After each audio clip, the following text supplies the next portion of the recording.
It's Monday, you know what that means? It means it's Get You Moving Monday. It's time to get you moving. Get you moving Monday! I'm Ryan Kuhlman of the Broward and the Miami-Dade Real Estate Investors Associations, also known as the BREIA MC, coming to you from the BREIA and MD-REIA headquarters. So we had a boot camp weekend before last, and a lot of our boot campers were asking us, how do you build your buyer's list? So today I thought I'd give you guys 3 really good tips and ways to build your buyer's list. And who better to help me than not my friend the whiteboard. Unfortunately, he's out sick today. It's his cousin, the flat screen TV.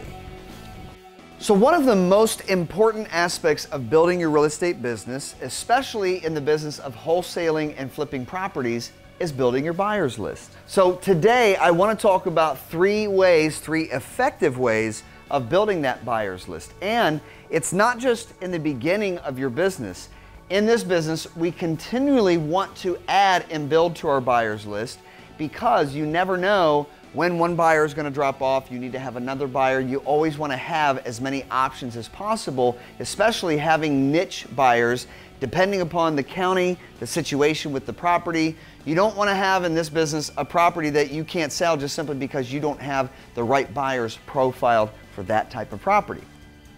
The first way is through REIFax. Now, if you're not already using REIFax, REIFax is one of the most powerful lead generation programs in the entire country. And we've been using it. It was actually beta tested here at BREIA in 2005. I've personally been using the program since 2008, 10 years, and I have found probably 95% of all of my deals through that program.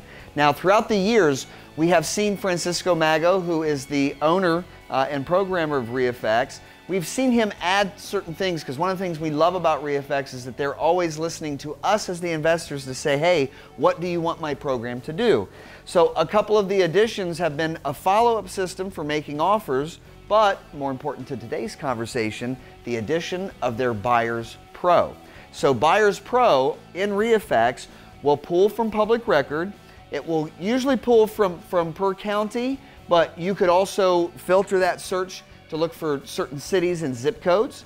And it will let you know which cash buyers, because if a buyer buys a property as an investor with cash in the public record, there's not going to be a mortgage recorded. So what he's done with the program is that he's created an algorithm to go in and scrub the public record and pull out the buyers that are buying properties in cash. Now, especially if you find a buyer that's bought multiple properties with cash, then you know that's a real investor that's buying properties. So within REIFax, and I also put the public record here as well, because Buyers Pro is a great way for you to look at, like I said, you know, per county, per city, zip code, a list of buyers, and then to find out how many properties that they're buying and the types of properties that they're buying as well, because Buyers Pro will tell you and show you the beds and bathrooms that a buyer is purchasing. So let's say, for example, you have a 2-bedroom, 1-bath house in a certain area or a zip code or city, and you need a buyer for that property. So if you use Buyers Pro, and there's not a lot of people that want to buy 2-bedroom, 1-bath houses, so you could filter in Buyers Pro all of the buyers and people that have bought 2-bedroom, 1-bath houses. So you find a group that's bought 10 of them in the last year. Maybe there's a group out there of buyers, they're niches, they love to buy 2-bedroom, 1-bath houses. So that's how you utilize Buyers Pro. Now, what I also put on here is public records targeting neighboring investment properties.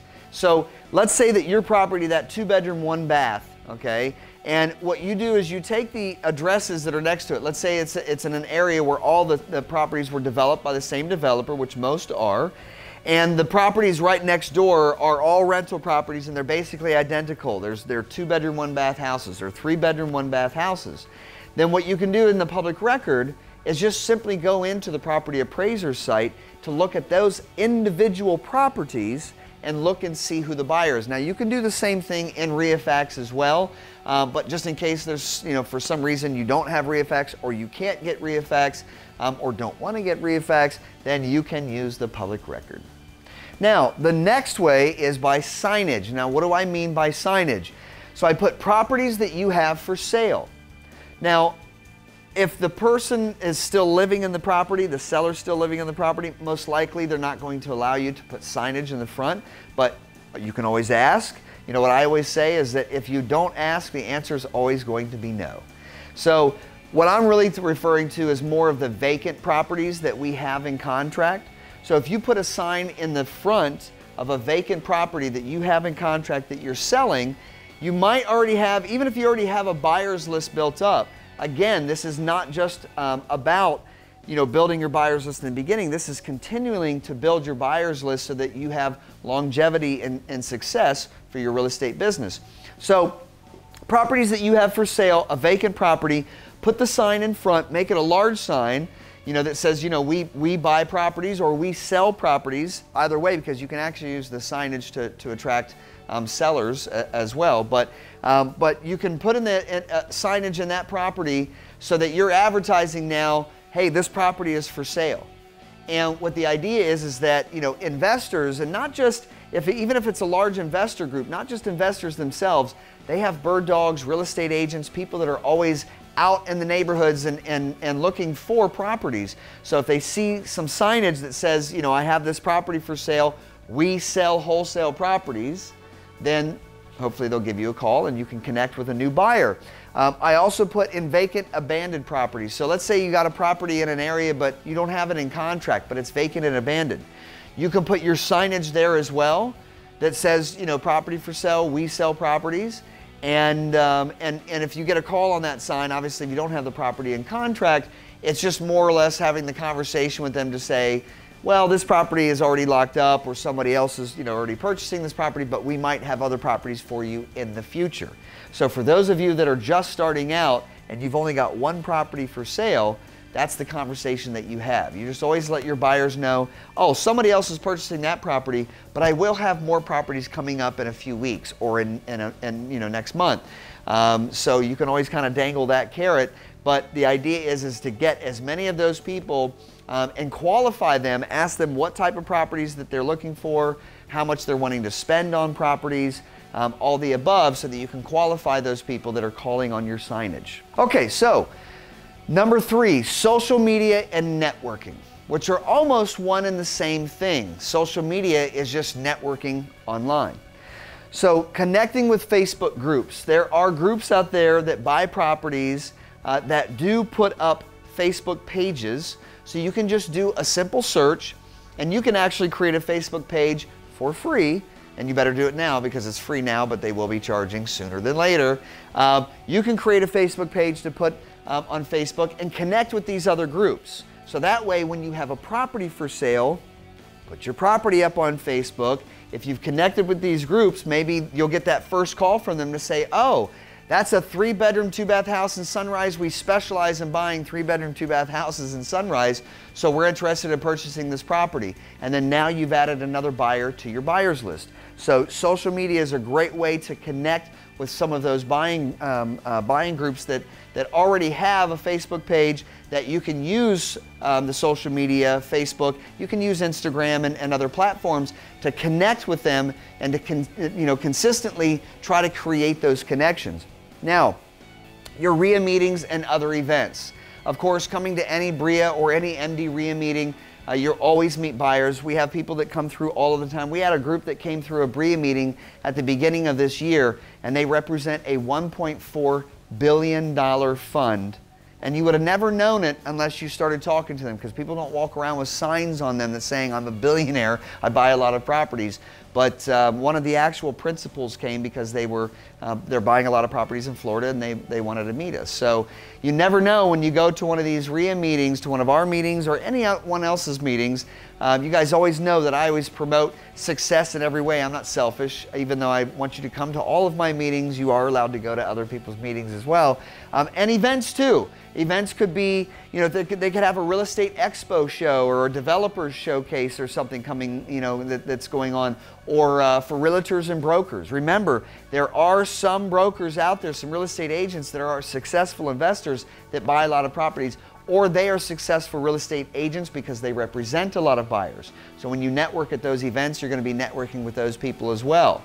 Okay, so that's utilizing social media and networking events to your advantage. So again, at the end of the day, when you're building your buyers list, it's important, like I said, to start qualifying your buyers as well.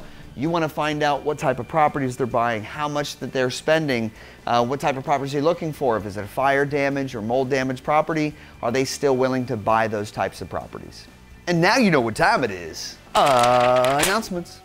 Okay, so our announcements. Robert Crum, Housing Hub of Charles Rutenberg Realty. He's one of our favorite corporates. Diamond sponsor of our expo 2 years in a row. And on May the 9th, on Wednesday from 11 to 1, right here at the BREIA headquarters, he's going to be teaching how to successfully purchase properties at the public auction, at the foreclosure auction.